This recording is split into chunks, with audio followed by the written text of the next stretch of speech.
For this problem, we're again going to determine the domain of a rational function and try to determine any vertical, horizontal, or oblique asymptotes. Here our function is r of x equals x squared plus 2x minus 3 divided by x plus 1. We're again going to factor this, factor both the numerator and denominator. So we'll have r of x is equal to x plus 3 is x minus 1 divided by x plus 1. To determine the domain, recall that the domain of a rational function is all real numbers except where the denominator is 0.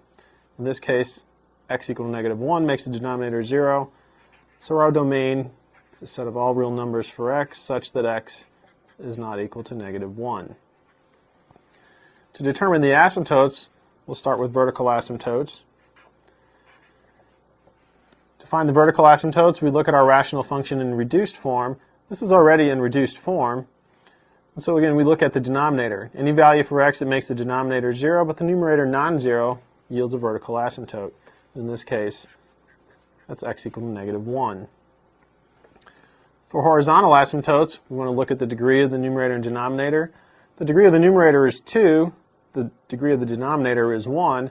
Since the degree of the numerator is larger than the degree of the denominator, we will have no horizontal asymptotes.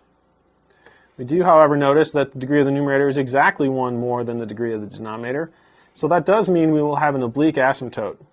To determine that, we actually have to do this division. And we can either do long division or we can use synthetic division because we're dividing by a linear expression.